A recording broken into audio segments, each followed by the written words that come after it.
Imagine pulling off one of the greatest crossovers ever against the greatest to ever play, or owning your idol so badly that he starts to despise you. Some of these moments are straight cold-blooded.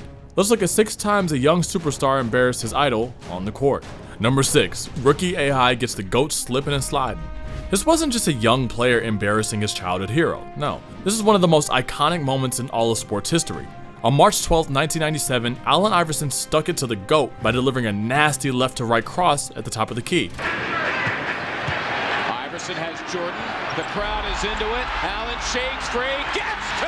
Michael Jordan heard all the talk, not just around Iverson, but around every young promising guard that would come out of college during the 90s. He's the next MJ, he's the next in line, so on and so forth. And we all know MJ was as competitive as they came. Iverson grew up idolizing MJ, and with his game being on the home floor in front of the hopeful Philly crowd, AI saw the opportunity to go head-to-head with Jordan. Even if AI wasn't able to lift Philly above Jordan's powerhouse Bulls, he at least wanted Jordan to leave the game saying, "That dude, he's tough." Years later, when AI reflected on that iconic moment, he said, "And I was telling him how much I loved him and admired him.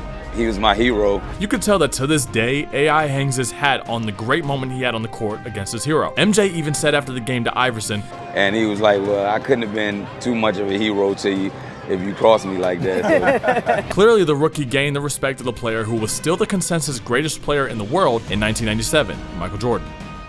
Number 5, Curry makes CP3 touch the earth. Continuing with the killer crossovers, let's look back at the game in 2015 when a young Steph Curry took on the veteran Chris Paul. Curry and Chris Paul share a unique history with one another. Their families were pretty close at one point, and the two of them even worked out and trained during the offseason. Chris Paul perfectly states the ongoing rivalry the two have had for several years now, saying, "When Curry, came into the league, he had my respect, but when I played for the Clippers and once we got in the playoff series, it just slowly started building." And if there was one moment that turned this friendship into contempt, it was possibly when Curry hit Paul with a killer crossover in LA on Paul's home court.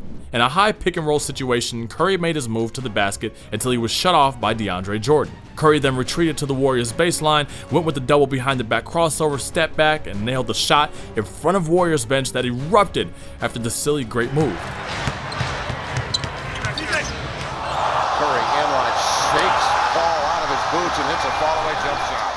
CP3's Clippers had gotten the best of the young Curry-led Warriors up until that point, but it was after this great crossover that Curry went on to get the best of his mentor CP3 in a playoff series. The torch had been passed. Curry was on his way to winning his first league MVP and becoming the best point guard in the game. I'm sure both players will remember that play for many years to come.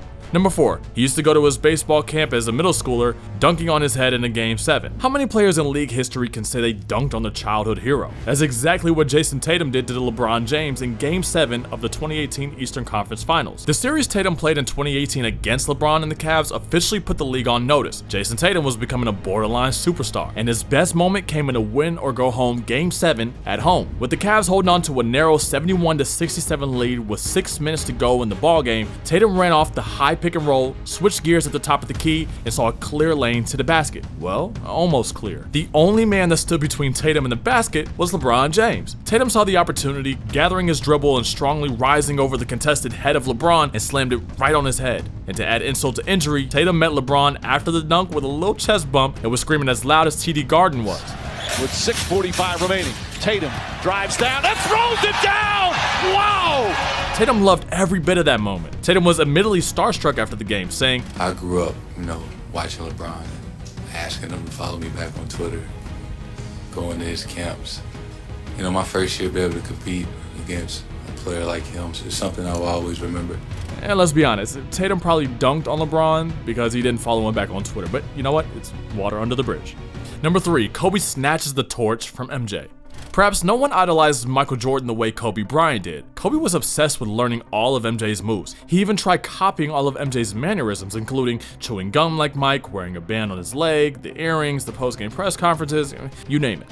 Look, he even went bald like MJ. Now, whether that was by choice, who knows, but that was really what made Kobe so great in the end, his obsession of learning from the best. Kobe and MJ met one final time in 2003, just weeks before Mike would officially call it a career. And in his one last matchup for the ages, Kobe stuck it to Jordan and officially announced himself as the successor to MJ's throne, scoring 55 points on MJ, including an insane 9 of 13 from 3-point range. Kobe hit left shoulder turnarounds, right shoulder turnarounds, easily drove past MJ, was hitting threes from El Segundo, among a reel of highlight plays against the player he grew up trying to become. While MJ was obviously out of his prime and far from his once title as the defensive best player in the game, he was still as competitive as ever, so don't think he didn't walk into the game wanting to prove something to the young Kobe. However, Kobe was too much for Jordan, and you could see that MJ wasn't too thrilled he let Kobe go for 55 points on him in one of his last career games.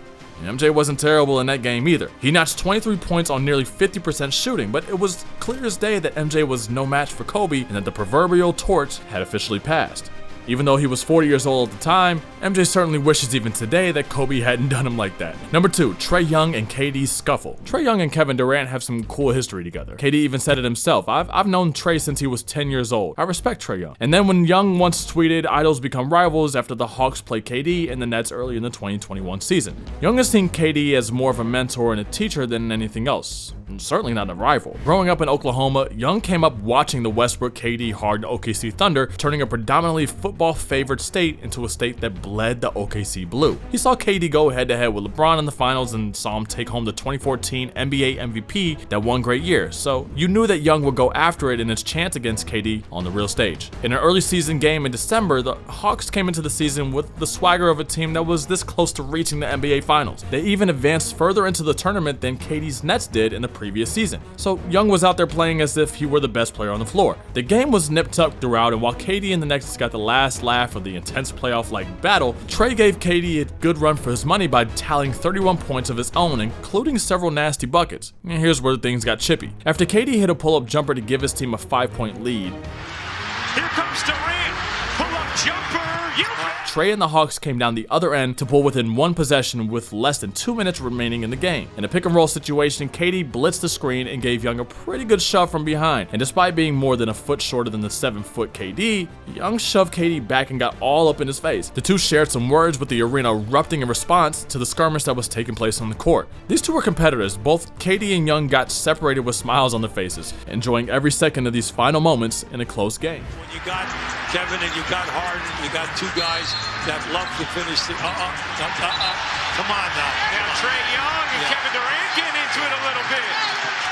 And number 1, Kyrie earns Kobe's respect in a Team USA scrimmage. Kyrie's one of the cold-blooded hoopers in all of basketball. He's never shied away from any battle against any great player, even if it meant challenging his idol to a serious game of ball during the 2012 Team USA scrimmage. What makes all of this even more special is this was a 19-year-old kid in his rookie year that wanted a piece of one of the pantheon greats of the game in Kobe. This was kind of like a father-son dynamic. Kobe loved and admired not only Kyrie's second-to-none skill, but his competitive spirit and his courage to become the game's next best. Kobe said he'd bet me 50 grand on a game of one-on-one. What's 50 grand to a boss like you, Kobe? Kobe said, you really think you can beat me in a game of one-on-one? I'll give you credit for your confidence, but that's easy money. He goes on to say, I mean, you could play a little bit for a high school kid. Things were getting more and more competitive. After all the chitter-chatter, it was time to get the ball rolling on the court. And a lot of us remember the iconic video of Kyrie crossing Kobe up not once, but twice in one possession.